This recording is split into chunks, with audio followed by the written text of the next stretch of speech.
This video is going to contain heavy spoilers. Actually, I'll be spoiling literally everything here. I'm going all in, so click away to avoid spoilers, but wait. Come back after you finish your game, so put this in your likes or watch later or something. Alright, I love this game. It's without a doubt the best game I've ever played. Best Zelda ever, hands down, so don't cut me. Seriously, I love this game, and even if the game was half of what it was, I'd still love it. I'm not here to rate the game or different aspects of the game or criticize it because something about it was bad. Actually, almost everything about this game was incredibly good. Almost everything. And even if something was good, I'm still interested in how it could improve. So I'll be looking at this from a game design perspective. Alright, shrines. 120 of them. One of the coolest concepts to an open world game. They're basically mini dungeons scattered around the world, meaning the whole overworld is theoretically a huge dungeon. And man, that feeling when you're completely lost exploring the world, only to find a glowing tiny building in the distance. Filled with excitement and curiosity, you rush towards it, only to enter and see, oh, great, it's a test of strength. This is by far the lamest and laziest addition to the game. There is a minor test, modest test, and major test, which are basically all the same. The only difference is that the mini-guards you're fighting have a bit more health. So in other words, it's a test of how many good weapons you have and how many you're willing to sacrifice. Okay, to be fair, the first time you step into a minor test of strength, it's actually really awesome. You get to fight this new enemy that you have to study in order to defeat it, and the mini-guardian actually has a bunch of cool attacks, so it's interesting. After that, you're rewarded with awesome weapons and a chest. Cool. Then you stumble into another test of strength and it gets you excited because the last time you did it, it was awesome. You step forward in anticipation of a different enemy only to find out it's the same goddamn robot with the exact same attacks. Only this time you have to waste more weapons. Okay, fine, whatever. Not a big deal. But oh boy, then we step into a major test of strength. Still kind of hoping for a new enemy, but no. It's the same goddamn robot, same moves, just way more health. Oh man, this shit again? Time to waste more weapons, I guess. Alright, let's just get this shit done with. Cool, okay. Thanks for the weapons, whatever. Let's just leave. I guess we're not gonna have to deal with that anymore, right? Wrong, because guess what? There are 20 tests of strength in total. And yes, all of them are exactly the same. Why? Why do we need 20 of them? There should have only been one minor, one modest, and one major. Hell, I could have tolerated 3 of each, but 20? These were a major disappointment for me. Especially because you can go back into these shrines anyway and redo them. On top of that, there's approximately 30 shrines that contain nothing but one treasure chest, which usually contains a weapon that'll break eventually anyway. I can find this weapon out in the overworld, so why would I want this in a shrine? It feels insignificant. And I get it. Some of these appear as a reward because you have completed a challenge or a shrine quest. And yes, I say some because some of them were found by literally just blowing up some rocks. I just want to do shrine, a mini dungeon. I don't care about what I get in it. I care about the challenge and the puzzle part. There are already a bunch of extremely easy shrines that treat Link as if he was a monkey, and shrines that just suck. Yeah, I'm talking about the motion control shrines. Not a single shrine in this game was extremely hard, which is something I was really hoping for. And sure, you can argue that Eventide Island was a hard shrine. But no, I'm talking about a puzzle inside of a shrine. Make a huge, complex shrine that contains magnesis, stasis, cryonis, all of that in one. Make it extremely hard and use all of the elements we've learned throughout the whole game and put it in at least one single huge shrine. So now we have approximately 50 shrines that are not actually mini dungeons. There was so much potential for more awesome puzzles and clever challenges. The test of strength should have contained unique and different bosses, or at least only have 3 existing ones. Something else that can be easily improved is the Sheikah sensor, or more specifically the goddamn sound of it.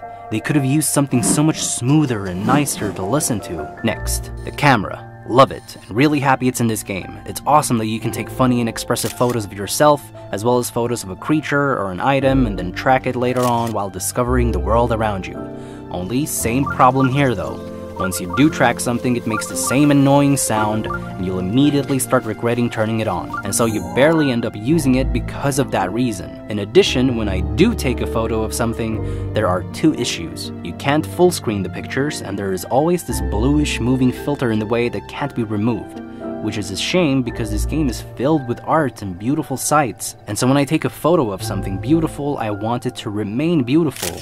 Not cluttered with bluish moving filter. All they need to do is add a simple full screen button that removes the filter, so I can finally enjoy the photos I've taken. Next, and this is a big one, healing. So this time around, instead of breaking pots and cutting grass to heal yourself, you instead heal yourself by finding fairies, sleeping, chilling out in the hot springs, gaining a heart container, gaining a spirit orb, and eating food. So there's plenty of ways to actually heal yourself.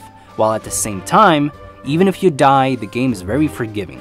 You'll respawn very close to where you died with barely any consequences, if any at all. And so dying isn't a big deal. And whenever you are close to death, you can just pause the game at any time and heal yourself. Now, the whole cooking aspect of the game was amazing. You had to go out in the world, collect new food, steal food, buy food, hunt animals, catch fish, scare chickens and steal their eggs. You would mix ingredients to discover what could be cooked and make a bunch of food that also had added benefits. So naturally, over time, you ended up having an inventory filled with food. And since you can pause it and eat it at literally any time, you practically ended up actually having hundreds of hearts. This actually ruined the actual difficulty of the game, because the game was really hard at times, only if you didn't pause and eat. This made no sense whatsoever and could have been reworked in a variety of ways. The first solution, which is the one that I would at least prefer, is if they simply restricted Link from eating during combat. That way, you're actually healing your wounds and recovering, rather than effortlessly neglecting the fact that you screwed up by pausing the game and pressing a button. Now, okay, let's say we still want to keep the whole mechanic of Link pausing and eating at any time. Instead of instantly gaining all of the hearts back, at least make it regenerate slowly over time.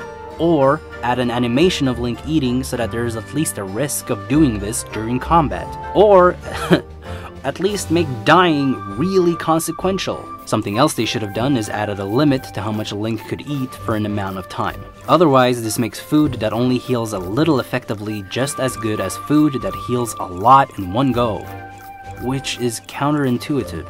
Oh, and trust me, I didn't forget, you can also heal with Mipha's Grace. This is another big issue in the game. As soon as you are low in hearts, it is actually more beneficial to bomb yourself or jump off a cliff and break a leg, because that way you didn't need to waste the food that you've cooked, and plus, it gave you 5 extra hearts. Sure, it had a cooldown of 30 minutes, but if anything, the cooldown should have been, I don't know, 24 hours. The only good thing here is that you can actually turn off this power. Otherwise, you'll find yourself having an inventory filled with food that you never needed to use because of Mipha's Grace. This power-up is kind of a disappointment, seeing as how awesome and well thought out Revali's Gale is. It's a power-up that basically allows you to travel around with more flexibility in a game all about adventuring. That's what Mipha's Grace should have been. Some kind of power-up that added to the experience of traveling around. Mipha's Grace would only really make sense if you actually weren't able to eat during combat. All of this would also ultimately make stealthing in this game actually beneficial and rewarding, because as of right now, you can just brute force yourself through strong enemies and just pause whenever you're in trouble. Okay, music.